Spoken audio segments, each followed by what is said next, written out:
Daddy, కృష్ణని వద్దని క్షణం నుంచి తెలిసింది డాడీ.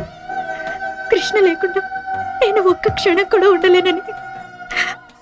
డాడీ, కృష్ణ నా వాడు కాదన్న క్షణం నుంచి నా పెదవులు అబద్ధం చెప్పి, కానీ నా మనసు మాత్రం కృష్ణ కోసం పదే పదే కొట్టుకుంటుంది డాడీ.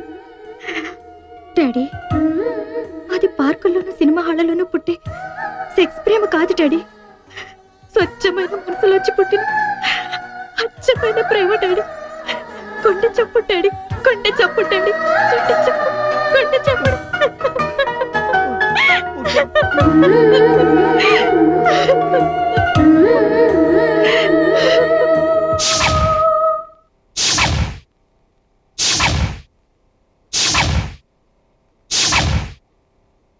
మనకి ఇక్కడ ముహూర్తం మించిపోతుంది. ఏడయ్యా పెళ్లికొడుకు? ఏడయ్యా స్వామి? పెళ్లికొడుకు గదిలో లేడండి. పెళ్లికొడుకు గదిలో లేడా? ఆ వరండాలోనూ ఆ బాత్రూమ్ బయట ఉంటాడు చూడండి అయ్యా. అంతా వెతకమండి, వాడు ఎక్కడా లేడు. ఎక్కడా లేడా? అంటే పెళ్లికొడుకు మిస్సింగ్ అనమాట. పెళ్లికొడుకు మిస్సింగ్, పెళ్లికొడుకు మిస్సింగ్, పెళ్లికొడుకు మిస్సింగ్. పెళ్లికొడుకు కనిపించడం లేదా? ఇక్కడ ఎక్కడ ఉంటాడు చూడండి పంతులు. అంతా వెతికారటమ్మా, ఎక్కడా లేట. ఏమయ్యా వెంకట్రావు గారు, పెళ్లికొడుకు కనిపించడం లేదంట. ఊరుకొచ్చెల్లమ్మా, ఆడెక్కడ పోతాడు? ఆ లోపల గదిలో ఎక్కడ పేకాడుతూ ఉంటాడు. అక్కడ కూడా లేడండి. లేదంటే మరి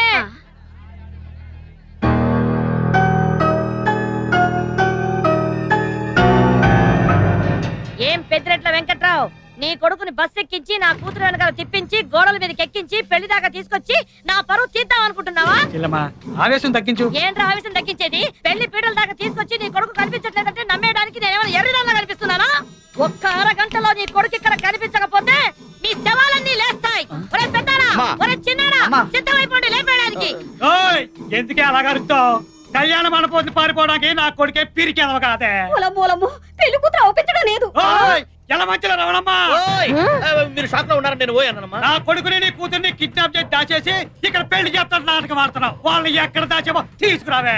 అవసరం నాకే వచ్చిందిరా, అదేదో నువ్వే చేసి ఉంటావు. ముందు నువ్వే తీసుకురా. నువ్వే దాచావే, నువ్వే తీసుకురా. నువ్వే దాచుంటావు. మీరిద్దరు ఇక్కడ పోట్లాడుకుంటున్నారా? అక్కడ మీ అమ్మాయి అబ్బాయి వాటర్ ట్యాంక్ నుంచి దూకి సత్తామంటున్నారు. తొందరగా అగ్గిపుల్ల ఏం చేస్తున్నావు? కనపడతలేదు, పొల్లెడుతున్నాను. ఒరే అగ్గిపుల్ల, పెళ్లి చెయ్యము అంటే చావారు గాని పెళ్లి చేస్తాము అంటే సస్తామంటారేంట్రా ఇళ్ళు? అందరూ ఒప్పుకున్నాక చచ్చిపోతారంటారేంట్రా? ఈ లెటర్ ప్రేమ కోసమే కదా ఒకరంటే ఒకరు పండుగలు రాజీ అయ్యారు. మరి పెళ్లి చేస్తామంటే సత్తానంటారేంట్రా? పొద్దు నుంచి బొర్ర తక్కువ చచ్చిపోతుంటారే. ఈరి గుమ్మడి పండుగ కథ గొప్ప వెరైటీగా ఉంది అబ్బాయి.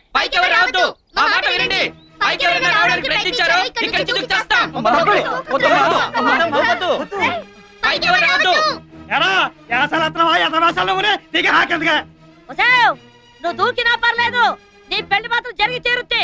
ముండా సోకత్తే, ముండా సోకత్తే అని మీ ఇద్దరు గురించి ఊరు వాళ్ళ తెలిసింది కాబట్టి మీకు పెళ్లి ఖాయం చేశాం. ఇది మేము కోరుకున్న పెళ్లి కాదు, మాకు పెళ్లి ఇష్టం లేదు.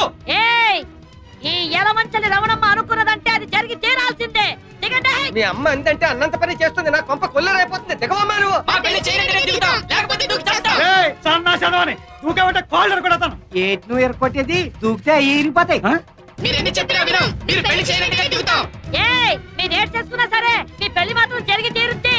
ఏటన్నయ్యా నువ్వు ఏటంటావు? అలాగే చెల్లి, నువ్వు ఏదంటే నేను అదేనే. అంతే. అగ్గిపుల్ల, నువ్వు ఎక్కడున్నావా? నీ గురించి అది తిరుగుతున్నాను. ఏటంటే అర్జెంట్ ఇప్పుడు? అది కాదురా, ఆ వెంకట్రావు కొడుకును రమణమ్మ కూతురును ట్యాంక్ మీద నుంచి దూకి పడి చేస్తామంటున్నారు. మా కళ్ళు చెవులు రెండు పోయినరా, మాకేం తెలుస్తుంది వచ్చి చెప్తా కదా. అది కాదురా, కొత్త మలుపు తిరిగిందేట్రా. ఆ సంగతి తెలిస్తే ఎందుకు కూర్చుంటావు? అగ్గిపల్లి కూర్చుని ఎప్పుడు ఎదిగించేది కదా. అసలు మీరు మనుషులేనా? ఒకసారి చెప్తే అర్థం కదా. మేము ప్రేమించుకోలేదు మొర్రాలు మొత్తుకుంటుంటే వినరేంటి?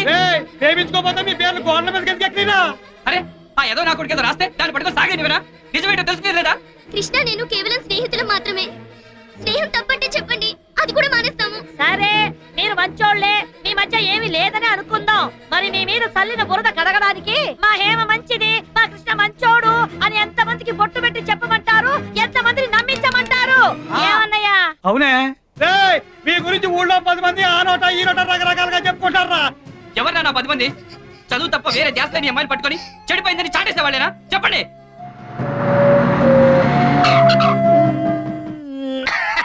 నాకు అర్థమైపోయిందిరా. ఏంట్రా? ఇద్దరు ప్రేమించుకోలేదు. ప్రేమించుకుంటే పెళ్లి ఒప్పుకోవాలి కదా.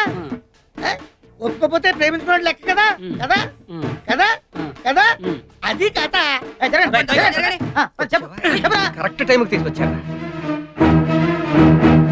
వాళ్ళు తప్పేం లేదు, చేసిందంత నేనే.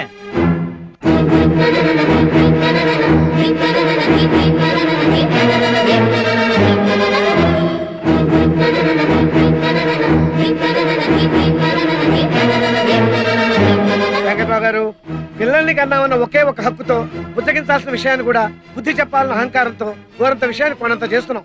అందుకే వాటర్ ట్యాంక్స్ అన్ని లవర్స్ ట్యాంక్స్ గా మారిపోతున్నాయి. ఇంత జరిగిన తర్వాత ఈ పిల్లని చేసుకోవడానికి ఎవరు ముందుకొస్తారు? నేను ఊరుకోను. 6 100 100 6 ఈ పెళ్లి జరిగి తీరాల్సిందే. ముండా సొక్కత్తని ఎంతసేపు నీ గొల నీదేనా? ఎదుటోళ్ళు చెప్పేది వినిపించుకోవే. ముందర దిగమని చెప్పు.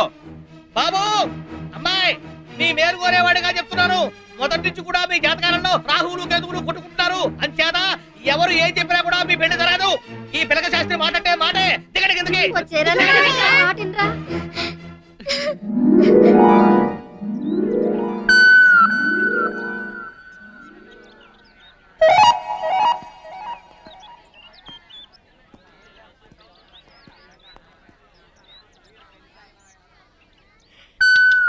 చూడండి, పిల్లల్ని మనం అర్థం చేసుకోవాలంటే ముందు వాళ్ళని మనం అర్థం చేసుకోవాలి.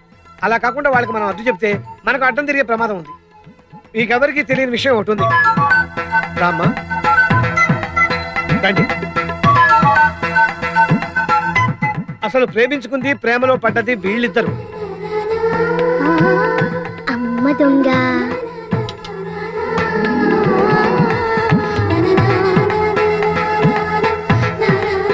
ఈ విషయం మీకు ఎవరికి తెలియకుండా ఉండడానికి కారణం కూడా నేనే. ఎందుకంటే వీళ్ళ ప్రేమ విషయం తెలిసిన వెంటనే వీళ్ళ చదువు పూర్తయ్యేంత వరకు ఈ విషయం ఎవరికి తెలియకూడదని కండిషన్ నేనే పెట్టాను. మంచి పని చేశారు లాయర్ గారు. రామ పేరుతో బలాదూరుగా తిరిగే కుర్రకారికి ఒక కళ్ళు వేశారు. ఈ రోజుల్లో ప్రేమ పేరుతో ఆడ మగ విచ్చలవిడిగా తిరుగుతున్నారండి. పెళ్ళైన వాళ్ళు కూడా తిరగని విధంగా ఈ లవర్స్ ప్రవర్తిస్తున్నారు. అందుకే ప్రేమ అంటే మనం ఒక బూత్ కింద చూస్తున్నాం. వీళ్ళ ప్రేమను ఎవరు బూత్ అనుకోకూడదని, ప్రేమను అనుమానించి అవమానించకూడదని ఈ కండిషన్ నేనే పెట్టాను. అయితే ఈ విషయం మీకు తెలియకుండా దాచడమే నేను చేసిన నేరం. అందుకు మీరు నన్ను క్షమించాలి. క్షమించడానికి టైం ఏదండి? అన్నయ్య గారు, మా అమ్మాయిని మీ కోడలుగా ఎప్పుడు చేసుకుంటున్నారు? మీ అమ్మాయా? అన్నయ్య గారికి అన్ని అనుమానాలే. లాయర్ గారు బావగారు అయినప్పుడు వాళ్ళ ఆవిడ గారు నాకేమవుతారు? అక్కయ్యే కదా. ఏం అక్కయ్యా? అయ్యో, మీరుదా నా అక్కయ్య, నేను మీ చెల్లిని. ఆ. ఆమా, కళ్యాణం ఎప్పుడు చేసి పుడుస్తారు? అయ్యయ్యో, కూర్చునేమిటి? ఇదేం గోల? మీ అక్కయ్య గారి గోల ఏమిటో మీకు అర్థమవుతుంది. అప్పుడియా? అయ్య బాబు, ఇదేమిటి ఈ భాష నాకు వచ్చేసింది? కట్ చేశారు కదా, అందుకనే వచ్చేసింది. ఏయ్ కథ, ఇప్పుడే చెప్తున్నాను, మీ ఇద్దరు చదువులో పరీక్ష తప్పారా? సత్య పెళ్లి చేయను. ఇది నా కండిషన్. ఇది బాగుంది. నేను తప్పకుండా పాస్ అవుతాం. ఈ రోజుల్లో పేస ఎవరికి కావాలి? ఫస్ట్ రావాలి, ఆ. అప్పుడే పెళ్లి చేస్తాం. ఇది నా కండిషన్. పూర్ణి, చదువు గురించి నీకు తెలిసిపోయింది. శీఘ్రం పరీక్షలు, తర్వాత పెళ్లి. మరి అంతవరకు ఇప్పుడు నా చేతుల మీదుగా నిశ్చితార్థము, ఆ తర్వాత పెళ్లి కూడా నేనే చేస్తాను. ఈ ఎలమంచల రమణమ్మ గారు మాట అంటే మాట.